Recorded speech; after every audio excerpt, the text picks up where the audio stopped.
11వ అధ్యాయము 7వ వచనం. విశ్వాసమును బట్టి నోవహు అది వరకు చూడని సంగతులను గూర్చి దేవుని చేత హెచ్చరింపబడి భయభక్తులు గలవాడై తన ఇంటి వారి రక్షణ కొరకు ఒక ఓడను సిద్ధము చేసెను. అందువలన అతడు లోకము మీద నేర స్థాపన చేసి విశ్వాసమును బట్టి కలుగు నీతికి వారసుడాయను. అయితే నోవా జీవితాన్ని కానీ మనం చూసుకున్నట్లయితే నోవా నీతిమంతుడు కాబట్టి ఆయనని దేవుడు ఎన్నుకోలేదు. నోవా నీతిమంతుడు కాబట్టి దేవుడు ఆయనని ఎన్నుకోలేదు. కానీ మనం చూసుకున్నట్లయితే ఆదికాండము 6వ అధ్యాయము 8వ వచనంలో మనం చూసుకున్నట్లయితే but Noah found favour in the eyes of God. అంటే దేవుడు దృష్టిలో ఆయన కృప పొందినాడు. దేవుని కృప ద్వారా నోవాని రక్షించుకున్నాడు. దేవుని కృప ద్వారా నోవాని నీతిమంతుడుగా ఎంచుకున్నాడు. దేవుని కృప ద్వారా ఆ తరములో నోవా జీవితాన్ని నిలబెట్టినట్టు మనము గ్రహించాలి. నోవా జీవించే కాలము చూసుకున్నట్లయితే ప్రతి తలంపు కూడా చెడిపోయిన తలంపే, ప్రతి మానవుడు కూడా చెడిపోయిన మానవుడే. కాబట్టి వారికి ఎంతో స్పష్టముగా దేవుడు తెలియని బిడ్డలు అంటే దేవుడు తెలిసిన బిడ్డలు వారు కయ్యను నుంచి కూడా వచ్చిన వారు ఉన్నారు. ఆదాం అవ్వ నుంచే వారందరూ వచ్చిన వారు ఉన్నారు. అప్పటికి ఎంతోమంది వ్యాపించి ఉన్నారు. వారందరికీ వారి పితరులు ఎవరో తెలుసు, వారందరికీ పాపం అంటే ఏంటో తెలుసు, వారందరికీ దేవునికి వ్యతిరేకంగా పోరాడితే కయ్యను ఏ విధంగా మారాడో కూడా వారందరికీ తెలుసు. అయినప్పటికీ వారి జీవితంలో దినం వెంబడి దినం దిగజారిపోయిన పరిస్థితికే వారు వెళ్ళిపోతున్నట్టు మనము చూడగలుగుతున్నామండి. కాబట్టి పాపము వ్యాపిస్తున్నప్పుడు అక్కడ ఒక్క వ్యక్తి మాత్రము దేవుని దయను పొందిన వ్యక్తి ఆ వ్యక్తే నోవా. కాబట్టి నోవా జీవితంలో దేవుని దయను పొందాడు. ఓకే, అక్కడ దాకా బాగానే ఉంది. కానీ మనం 2 విషయాలు నోవా జీవితంలోకి వెళ్ళక ముందుకు మనం గుర్తుపెట్టుకోవాలి. ఒకటి ఏంటంటే నోవా కొన్నిసార్లు చదువుతాం grace did not save Noah, obedience did అని చదువుతారు. అంటే నోవాని కృప రక్షించలేదు, విధేయత రక్షించింది అని మనం చదువుతాం. అది పొరపాటు అని మనం గమనించాల్సిన అవసరం ఉన్నది. నోవా విధేయత చూపించాడు కాబట్టి ఆయన రక్షింపబడలేదు. ఆయనని దేవుడు రక్షించాలనుకున్నాడు కాబట్టి ఆయన మీద దేవుని కృప ఉంది కాబట్టి ఆయనని రక్షించాడు. ఆ మాట చాలా చెప్పకుండా మనము గమనించాల్సిన అవసరత ఉన్నది. మొదటిది ఏంటిదంటే ఒకటేమో లీగలిజం, ఇంకోటి లైసెన్స్. ఈ 2 మాటలు మనం జ్ఞాపకం పెట్టుకోవాలండి నోవా జీవితం ధ్యానించక ముందుకు. లీగలిజం అంటే ఏంటంటే మనము చేసే క్రియలు బట్టి మనము నీతిమంతులము, మనం చేసే క్రియలు బట్టి మనం పరిశుద్ధులము. అనేక సార్లు విశ్వాసుల గుంపుల్లో కూడా ఈ బోధ దూరిపోతున్నది, ఈ బోధ ప్రవేశిస్తున్నది. ఏంటంటే చేసే కార్యాల బట్టి దేవుని యొద్ద మనం పరిశుద్ధతను పొందుకుంటాం, మనం చేసే కార్యాల బట్టి దేవుడు మనల్ని అభినందిస్తాడు అని అనుకుంటాం. నిజమే, అది ఒక 50% దాకా నిజమే. కానీ మన నీతి బట్టి దేవుడు నిన్ను నన్ను ఎంచుకోడు, మన మంచితనమును బట్టి దేవుడు మనల్ని ఎంచుకోడు, మనలో ఉన్న గొప్ప గుణలక్షణాలను బట్టి దేవుడు మనల్ని ఎంచుకోడు. మానవులంగా పొరపాడతాం ఏంటంటే దేవా నేను మంచివాడిని కాబట్టి, నేను చిన్నప్పటి నుంచి మంచిగా ఉండేవాడిని కాబట్టి దేవుడు నన్ను ఎన్నుకున్నాడు, నేను నా జీవితము సక్రమంగా ఉండేది కాబట్టి నన్ను ఎన్నుకున్నాడు. లేదు, మానవునిలో ఏ నీతి లేనప్పటికీ దేవుడు ఎన్నుకున్నాడు. అదేవిధంగా దేవుడు నోవాని కూడా ఎన్నుకున్నాడు. కాబట్టి నోవాని ఎన్నుకొని నోవాని రక్షించుకొని నోవా విశ్వాసము ద్వారా రక్షింపబడ్డాడు. కాబట్టి నోవాలోంచి మంచి కార్యాలు అదేవిధంగా విధేయత అనేది వచ్చి ఉన్నది. కాబట్టి విధేయత ఎలా వస్తుందండి? విశ్వాసం ఉంచడం బట్టి నోవాలో వచ్చి ఉన్నది. విధేయత వల్ల విశ్వాసము రాలేదు, అది గమనించాలి. రెండోదిగా గమనించాలి ఏంటంటే కాబట్టి ఇప్పుడు మనము విశ్వాసము మూలంగా రక్షింపబడుతున్నాం కాబట్టి, ఆయనలో విశ్వాసం ఉంచుతున్నాం కాబట్టి మనకు విధేయత అవసరం లేదు, అది లైసెన్స్. మొదటి ఏంటిదండి? లీగలిజం అంటే మనం ఇది చేస్తున్నాం కాబట్టి దేవుడు మనకు మంచి చూపిస్తున్నాడు. లేదు, ఆయన కృప బట్టి మనల్ని మంచి చూపిస్తున్నాడు. ఆయన కృప బట్టి ఆయన మన మీద కృప చూపిస్తున్నాడు కాబట్టి మనం విధేయులుగా ఉండాలి. అంతే అని చెప్పి కృప చూపిస్తున్నాడు కదా అని మన జీవితంలో విధేయత లేనట్లయితే మనం ఏం చేస్తున్నామంటే ఆ కృపను ఒక లైసెన్స్గా వాడుకుంటున్నాం. కాబట్టి నోవా జీవితంలో అవి 2 లేవు. దేవుని కృప ద్వారా రక్షింపబడ్డాడు, కృప ద్వారా విశ్వాస మూలముగా రక్షింపబడిన వ్యక్తి నోవా కాబట్టి విధేయత అనేది ఆయన జీవితంలో మనము చూడగలుగుతున్నాం. కాబట్టి ఇప్పుడు మనం ఆలోచిస్తే నోవా జీవితము రక్షింపబడ్డాడు, దేవుని దృష్టిలో కృపను పొందాడు, బాగానే ఉంది. కానీ దాని తర్వాత వచ్చిన ఫలితం మనము చూడబోతున్నాం. కాబట్టి ఇది ఇంకా ఎవరన్నా కానీ లీగలిజంలో లైసెన్స్లో అడ్డుకొని మధ్యలో ఉండిపోయినట్లయితే మనం ఏనాడు రక్షింపబడలేము.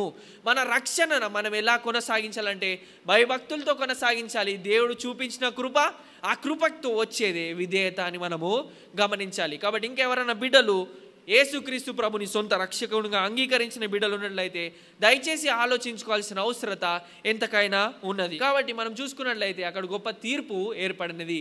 మనం చూసుకున్నట్లయితే పరిస్థితి ఏ విధంగా ఉందని ఆదికాండము 6వ అధ్యాయము మనందరికీ తెలిసిన వచనాలు మనము చదువుకున్నాం. 5వ వచనము, నరుల చెడుతనము భూమి మీద చూడండి, ఎప్పుడు చదివే వచనము, నరుల చెడుతనము భూమి మీద గొప్పదనియు, భూమి మీద గొప్పదనియు, వారి హృదయం యొక్క తలంపులలోని ఊహ అంతయు, తలంపులోని ఊహ అంతయు ఎల్లప్పుడూ కేవలము చెడ్డదనియు, ఎల్లప్పుడూ కేవలము చెడ్డదనియు యెహోవా చూచి తాను భూమి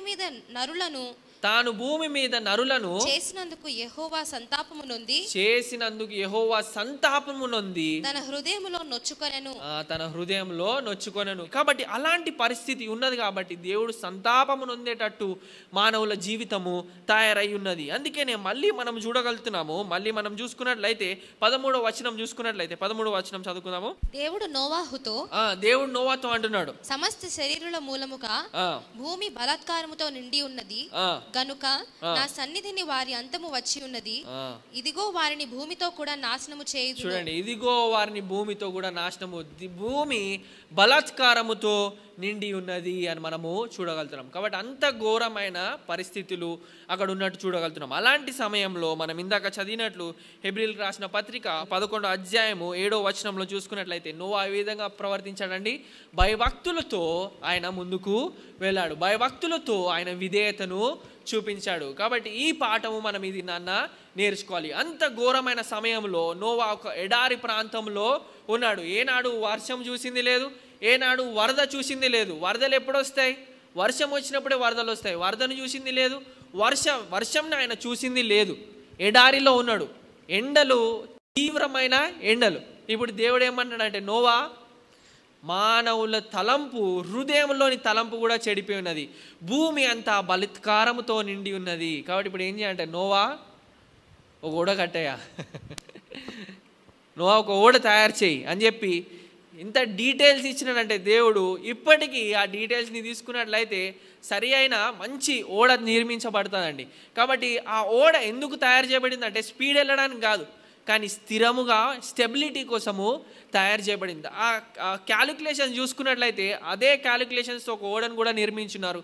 మంచి క్రూజ్ షిప్ అక్కడ ఏర్పడినట్టు చూడగలుగుతాం. అది ఒక 44 అడుగులు ఎత్తు అంట, అంటే 44 feet హై, అంటే ఒక 4 అంతస్తుల బిల్డింగ్ కంటే పొడుగు ఉంటుంది అన్నమాట. సగం ఫుట్బాల్ ఫీల్డ్ నిండుతున్నది. కాబట్టి అంత గొప్ప ఓడను నోవా తయారు చేసినాడు. నోవా ఇంజనీరా అంటే నోవా ఇంజనీర్ కాదు. నోవాకి ఏమైనా జ్ఞానం ఉన్నదా అంటే ఏమీ లేదు. కాబట్టి ఇప్పుడు ఎక్కడి నుంచి తయారు చేయాలి నోవా ఓడను తయారు చేయడం సామాన్యమైనదా అండి? లేదు. 100 సంవత్సరాలు పైగా ఆయన కష్టపడి కట్టినాడు ఓడను.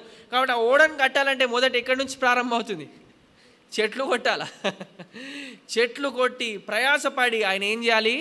అందుకేనే హెబ్రీయులకు రాసిన పత్రిక 11వ అధ్యాయంలో నోవా భయభక్తులతో అని మనం చదువుకుంటున్నాం. భయభక్తులు గలవాడై వారింటి వారి రక్షణ కొరకు ఓడను సిద్ధపరచండి. కాబట్టి భయభక్తులతో ఆ ఓడను సిద్ధపరచండి. కాబట్టి నోవా జీవితాన్ని ఒక మాటలో చెప్పాలంటే, నోవా జీవితంలో నోవాస్ life is a life of obedience, a life of obedience. ఆయన జీవితము విధేయతతో కూడిన జీవితము. ఆయన జీవితము దేవుని మాటకు విధేయత చూపించే జీవితము. ఈ మాట అనేక సార్లు మన చెవులో పడతా ఉన్నది, విధేయత విధేయత విధేయత. కాబట్టి ఇందాక నేను చెప్పినట్టుగా విధేయత ఎందుకంటే మనం ఏదో దేవుని ఫేవర్ సంపాదించుకోవాలని కాదు, దేవుని కృపను పొందిన వారము కాబట్టి విధేయత చూపించాలి. అదేవిధంగా నోవా ప్రవర్తిస్తున్నాడు, భయభక్తులతో ఓడను సిద్ధపరుస్తున్నాడు. ఏమీ తెలీదు, ఆయనకు ముందు ఏముందో తెలీదు, వరద అంటే తెలీదు, వర్షం అంటే తెలీదు, ఏ విధంగా ఆయన జీవితంలో ఆయన ముందుకెళ్తున్నాడో ఏమీ ఆయనకు తెలియదు. కానీ ఒకటే తెలుసు ఏంటంటే, విశ్వాసముతో భయభక్తులతో ఆయన ఏం చేసినాడండి? ఓడను సిద్ధపరిచినాడు. ఆ విధేయతను నోవా జీవితంలో మనము ఎంతో స్పష్టముగా చూడగలుగుతున్నామండి. అందుకనే చరిత్రలో నోవా ఎంతో గొప్ప వీరుడుగా నిలిచిపోయినట్టు చూడగలుగుతున్నాము. విధేయత అనేది ఒక రోజు చూపించేది కాదు, విధేయత అనేది 2 రోజులు చూపించేది కాదు, విధేయత అనేది ఒక నెల చూపించేది కాదు. కానీ విశ్వాసులైన బిడ్డలు జీవితంలో ఒక విధేయతతో కూడిన జీవితముగా ఉండాలి. ఏ విధంగా విధేయత అంటే దేవుని వాక్యానికి విధేయత. మనం ఎన్నోసార్లు ఏం చేస్తామంటే మనం చేసే కార్యాలు విధేయత అనుకుంటాం. అంటే దేవుని కొరకు ఏదైనా పరిచర్య చేసినా, దేవుని కోసం ఏదైనా పని చేసినా అదే విధేయత అన్నట్టు భావిస్తూ ఉంటాం కొన్నిసార్లు. అంటే అది విధేయతలో ఒక భాగము. కానీ మొదటిగా మనం ఎవరికి లోబడాలంటే దేవుని వాక్యానికి లోబడాలి. దేవుని వాక్యము మనము పాటించాలి. మనము కేవలము ఏదో పరిచర్య చేసి ఏదో మనము దేవునికి విధేయతుల్లాగా జీవించి వెళ్ళిపోతున్నట్లయితే మనం ఎలాగున్నామంటే యేసుక్రీస్తు ప్రభు వారు చెప్పిన ఉపమానంలో మొదటి కుమారుడు నేను చేస్తానని చేయకుండా వెళ్ళిపోయినాడు. రెండో కుమారుడు నేను చెయ్యను అని చెప్పి చేసిన కుమారుడు. మనము మొదటి కుమారుడు వల్లే నేను చేస్తానయ్యా అని చెప్పి వెళ్ళి చేయకుండా వారుగా మనం మిగిలిపోయే అవకాశాలు ఎంతకన్నా ఉన్నవి. విధేయులుగా మనం ఉండాలి. దేవుని వాక్యముకి మనము విధేయత చూపించాలి. దేవుని వాక్యానికి విధేయత 100% చూపించాలి. ఇది నోవా జీవితంలో మనం చూసుకున్నట్లయితే Noah non negotiable life. Noah జీవితము ఏమాత్రము బేరమాడలేనిది. ఎవరు వచ్చి నోవా దగ్గర నోవా ఇది చెయ్యి అని చెప్పలేనిది. ఒకటే రీతిగా ఉన్నాడు. జీవితంలో విధేయత చూపించాడు. మనకి విధేయత చూపించాలని తెలియదని నేను ఈ మాటలు చెప్పట్లేదు. కానీ విధేయత చూపించాలని తెలిసి కూడా మనము విధేయత చూపించము. అదే మనతో వచ్చిన సమస్య. దేవుని వాక్యము it is non negotiable, it is not up for compromise. ఈ గ్రంథము కాంప్రమైజ్ చేయడానికి లేదు. ఇక్కడ మనకి విశ్వాసులు విధేయత చూపించాలి. దేవుని వాక్యము చెప్పినట్టు నడుచుకోవాలి. కానీ దినాన్న ఏమవుతుందండి, మనము నడువము, కాంప్రమైజ్. కాబట్టి మనం గ్రహించాలి ఏంటంటే వాక్యము వినబడుతున్నప్పుడు విధేయత అనేది అవసరం. విధేయత అనేది అవసరం. అందుకనే మనం మత్తయి సువార్త 7వ అధ్యాయంలో కూడా చూస్తాము. ఈ బుద్ధిహీనుడు ఎవరంటే వాక్యం విననివాడా కాదు, వాక్యం విన్నవాడు. వాక్యము విని దాని ప్రకారము చేయనివాడు ఇసుక మీద కట్టబడిన ఇల్లు. మన ఎన్ని జీవితాలు ఇసుక మీద కట్టబడుతున్నాము ఇది నా పరీక్షించుకోవాలి. ఎందుకంటే విధేయత అనేది దేవుడికి చాలా ప్రియమైనది. విధేయులు దేవునికి చాలా ప్రియమైన వారు. వాక్య గ్రంథం అంతటిలో చూసుకున్నట్లయితే దేవుడు ఎప్పుడైతే మాట చెప్పినాడో ఆ విధేయత కలిగి జీవించిన వ్యక్తులని దేవుడు ఎంతో విధంగా దీవించి ముందుకు నడిపించి తీసుకెళ్ళినట్టు చూడగలుగుతాం. కాబట్టి ఇది నాన్న ఏమి విధేయత చూపించాలంటే మొదటిగా దేవుని వాక్యానికి విధేయత చూపిస్తున్నామా? మనకి తెలుసు దేవుని వాక్యము ప్రతిదినము చదవాలన్నట్టు దేవుని వాక్యం మనల్ని హెచ్చరిస్తున్నది. మనం వాక్యమే చదవనప్పుడు ఇంకా విధేయత ఏం చూపిస్తామండి? ప్రార్థన చేసుకోలేని జీవితం ఉన్నప్పుడు ఇంకా విధేయత ఏమి చూపిస్తామండి? మన జీవితంలో చెడు మాటలు పలుకొద్దన్నప్పుడు మనం ఇంకేం విధేయత చూపిస్తాం? మన జీవితంలో చెడు చూపులు చూడొద్దు అని చెప్తుంటే మనం ఇంకేం విధేయత చూపిస్తాము దేవునికి? విధేయత అనేది మన వ్యక్తిగత జీవితంలో చూపించేదిగా మన మాటలో, మన తలంపులో, మన ప్రవర్తనలో ఎన్నాళ్ళైనా క్షమాపణ లేని జీవితం ఉంటే విధేయులమా? కాదు. ఎన్నాళ్ళైనా కక్షతో హృదయం నింపబడి ఉంటే విధేయులమా? కాదు. ఎన్నాళ్ళైనా వేషధారణ కలిగిన హృదయం ఉంటే విధేయులమా? కాదు. కానీ నోవా జీవితం ఆ విధంగా కాదు. A life of obedience.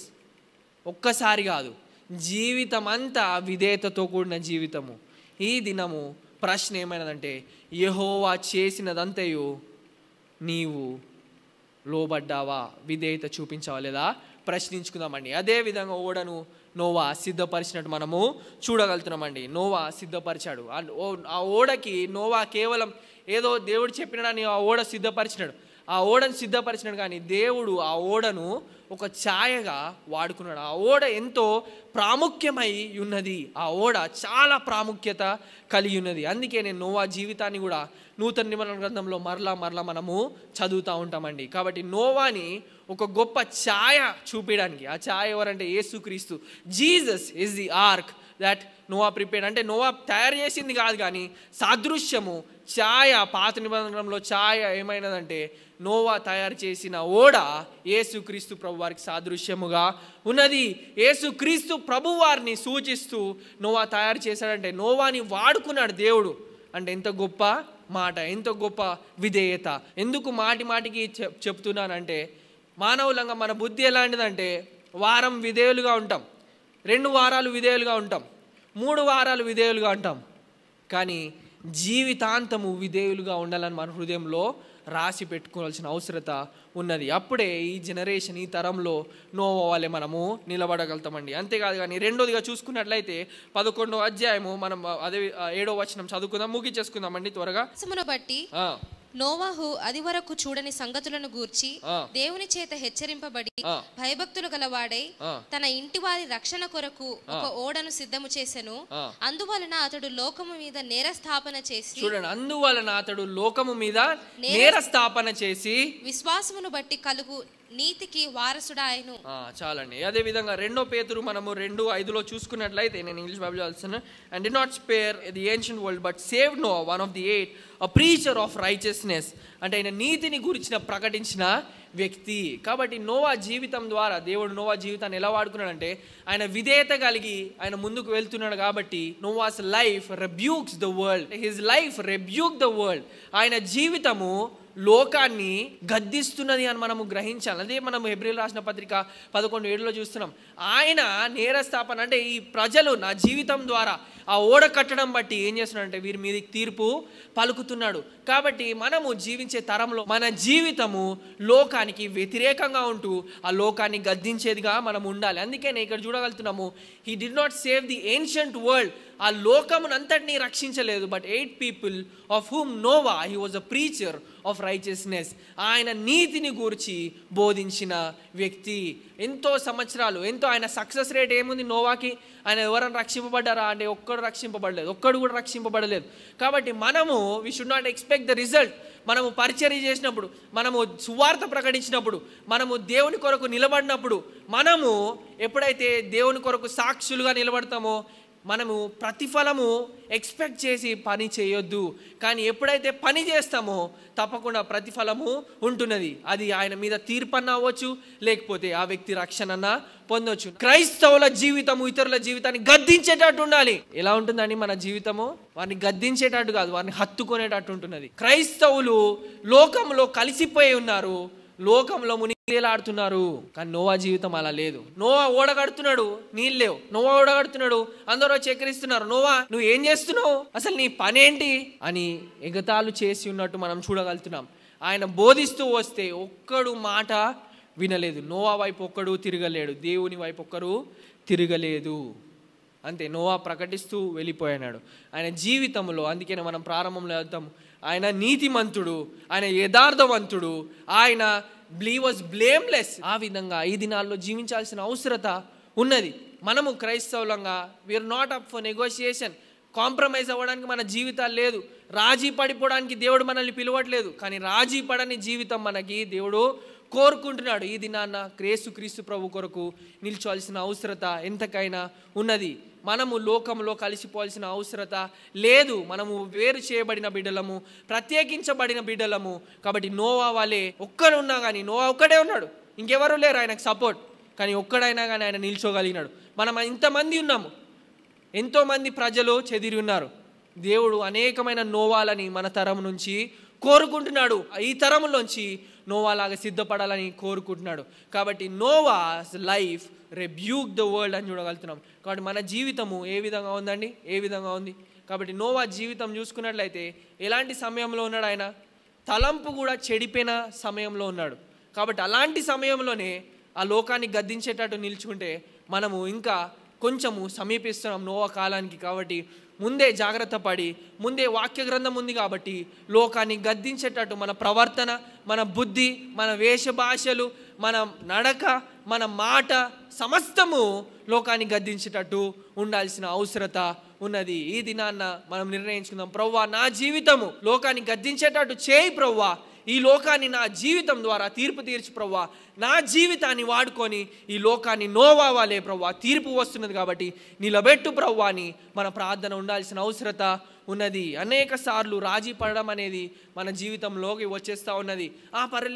పర్లేదులే వేరే వారిని చూడు, పర్లేదులే వీళ్ళని చూడు, పర్లేదులే వాళ్ళకంటే నీతిమంతులుగానే ఉన్నాము, పర్లేదులే మనము ఇంత చేస్తే సరిపోతున్నది, పర్లేదు వారంతా చేస్తున్నారు దేవుని కొరకు, పర్లేదు నువ్వు అంతా చేస్తే సరిపోతుంది, పర్లేదులే వారు కూడా పాపం చేసినారు, పర్లేదులే వాళ్ళు కూడా అవన్నీ పాటిస్తున్నారు, పర్లేదులే వాళ్ళు కూడా అదే విధంగా జీవిస్తారంట. మన స్టాండర్డ్ వాళ్ళు వీళ్ళు కాదు.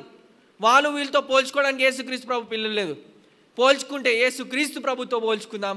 పోల్చుకుంటే యేసుక్రీస్తు ప్రభు కంటే శ్రేష్ఠులమా? ఎన్నట్టు కాలేం. కానీ ఆయనతో పోల్చుకున్నప్పుడు ఆయన వలె జీవించడానికి మనం ముందుకు వెళ్ళగలుగుతాం. ఆయన జీవితాన్ని చూసినప్పుడు మన జీవితం ఏ పాటిదో మనకు అర్థమవుతున్నది.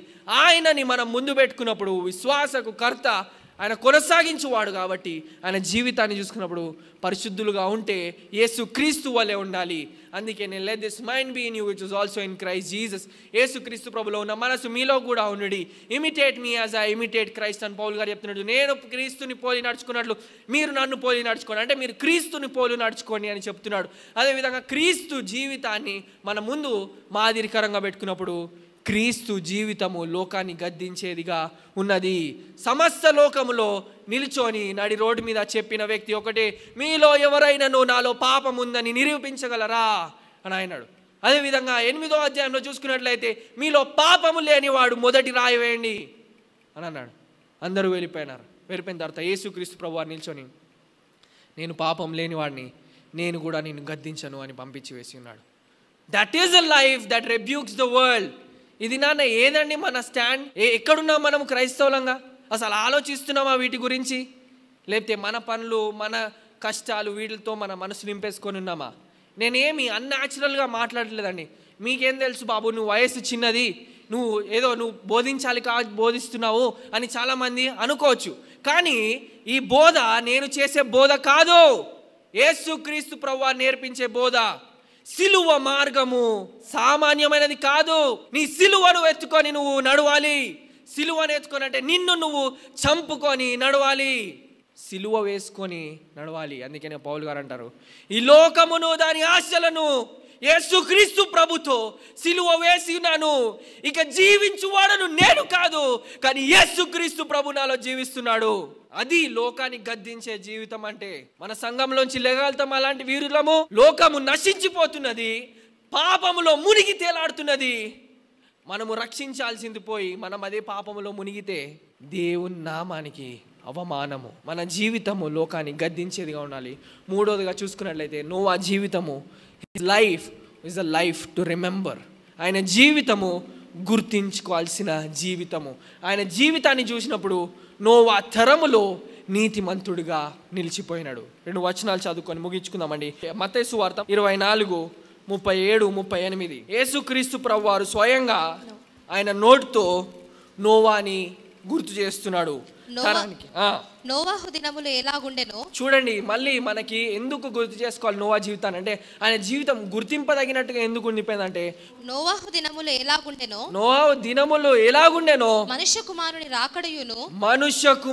రాకడయును అలాగే ఉండును. జలప్రలయమునకు ముందటి దినములలో నోవాహు ఓడలోనికి వెళ్ళిన దినము వరకు. చూడండి, జలప్రలయమునకు ముందు దినముల్లో నోవాహు ఓడలో వెళ్ళేదాకా వారు తినుచు త్రాగుచు పెళ్లి చేసుకొనుచు పెళ్లికిచ్చుచు